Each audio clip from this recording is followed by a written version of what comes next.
I've traveled the world in search of medicinal plants and herbs, and I've literally encountered thousands of them, but none quite like rhodiola. It is by far my favorite medicinal plant because of its long laundry list of health benefits. And now, some psychiatrists are prescribing this Siberian herb to their patients who are battling depression. Two things have gotten 64-year-old Juliet Bergman through the last 10 years. Her dog, Napoleon, and turning to natural medicine to cope with the devastation she lived through on September 11th, 2001. The moment that I sat down at my desk, this is when the plane hit us, and I had to hold to my desk, otherwise I would fall to the floor. An analyst for the Department of Transportation, Juliet's office was on the 82nd floor of the North Tower. Everything was falling down. Books from a bookcase nearby were falling down, and I just exclaimed 3 times, "Oh my God, oh my God, oh my God." It took Juliet 2 hours to escape the building, which she had worked in since it opened in 1973. Pants and flats were her typical work wardrobe, but on that day, in heels and a skirt, she navigated the smoke-filled hallways. I was asked, if I need any help, and I said, "No, thank you, I will manage by myself." Juliet also survived the 1993 World Trade Center bombings and figured she would evacuate the same way. But 2 men who worked on the 85th floor wouldn't take no for an answer. They took me by my hands, and thanks to them I started walking much faster, and thanks to them I am alive. As they made it to the mezzanine level in the North Tower, the South Tower collapsed. The lights flickered and then went off, and I was suffocating.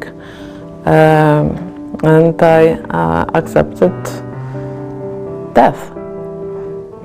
She calls the 2 men who helped her angels. It would be fair if they would die. So it's okay if I have to die, it's fine, but not them. Juliet and her angels escaped death that day, but she was left with severe post-traumatic stress disorder. Several antidepressants helped for a while, but she still didn't feel better.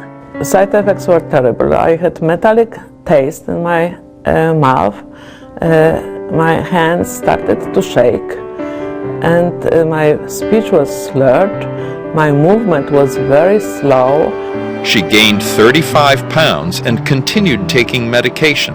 After nearly 8 years, Juliet sought another solution. At a stress reduction workshop, she met Dr. Richard Brown.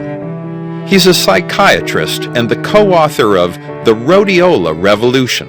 Juliet, like some people who experienced 9/11 very directly, was very courageous, but the amount of stress and energy to survive produces such a drain on the nervous system that their system can be depleted in a day. Dr. Brown and his wife Patricia Gerbarg, who also is a psychiatrist, have been studying the herb rhodiola since 1994. That's when Dr. Gerbarg was sick with Lyme disease. She had been told that she would have to retire early because she was so weak and simple tasks like recalling a phone number became too difficult. But within just 10 days of taking rhodiola, there was a transformation. We were shocked. I had started taking it because we thought it might restore me some energy, but it also seemed to help the brain cells heal from whatever damage they'd suffered from the infection. Rhodiola is an adaptogen, which means that it offers broad benefits to help you cope with all forms of stress. Whether you're a brain cell or a muscle cell, you'll be able to do more and do it for longer, and hopefully be more robust and not as susceptible to being damaged. Dr. Brown suggested Juliet give it a try, and after just 48 hours, she felt a shift. It changes your mood from passive to active. I got motivated. Before I wasn't motivated at all. I was blasé. Whatever will happen, que sera, sera, right?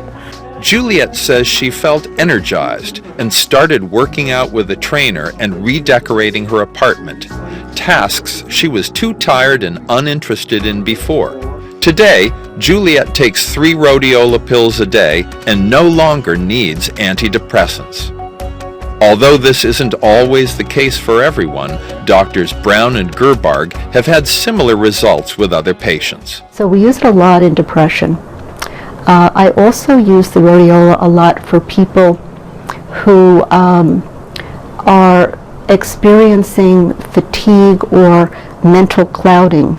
I would say 80% of people were helped to a greater or lesser degree, but 20% either they didn't feel anything or rarely they would feel more anxious.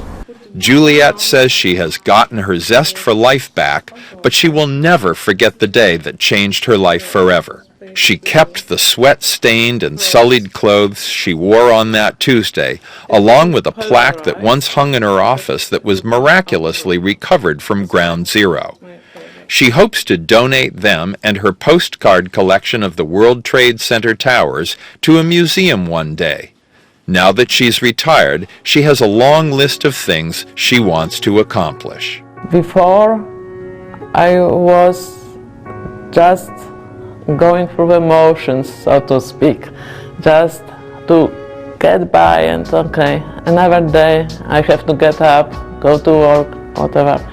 That's the difference between antidepressants and this herb. In my experience with rhodiola, I've never had any side effects. Some people may feel jittery or experience vivid dreams at first. Dr. Gerbarg warns that people with bipolar disorder or other conditions may have adverse effects, so you should check with your doctor first before starting rhodiola. For more information, visit haveahealthymind.com. I'm Chris Killam for Fox News Health.